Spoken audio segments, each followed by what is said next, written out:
France Info. Olivier Delagarde. À suivre, les routiers sont peut-être sympas, mais ils en ont gros sur la patate. 22h10, le fil info, Emmanuel Langlois.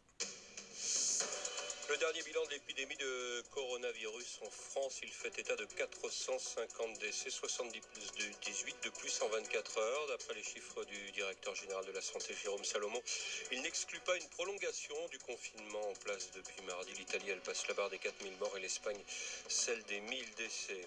Un premier week-end du printemps sous haute tension en France, où les autorités veulent faire respecter le confinement imposé dans tout le pays pour lutter contre l'épidémie.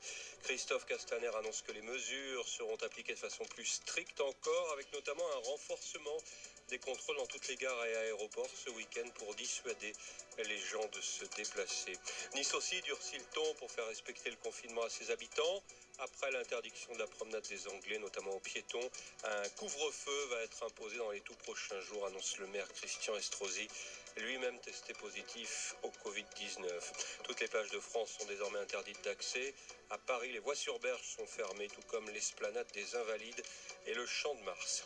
Pour la deuxième fois en quelques jours, l'armée française va être mise à contribution. Après l'évacuation par avion militaire de patients de Mulhouse, la marine devrait transférer ce week-end des malades de Corse vers la Côte d'Azur sur un porte-hélicoptère.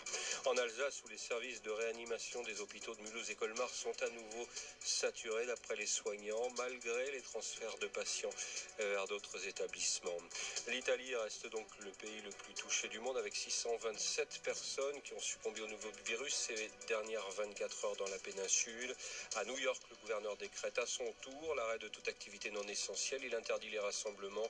La région a enregistré 3000 nouveaux cas en 24 heures. Et puis en Allemagne, c'est la Bavière qui est le premier État à ordonner le confinement. France Info. Et tout est plus clair. Parlons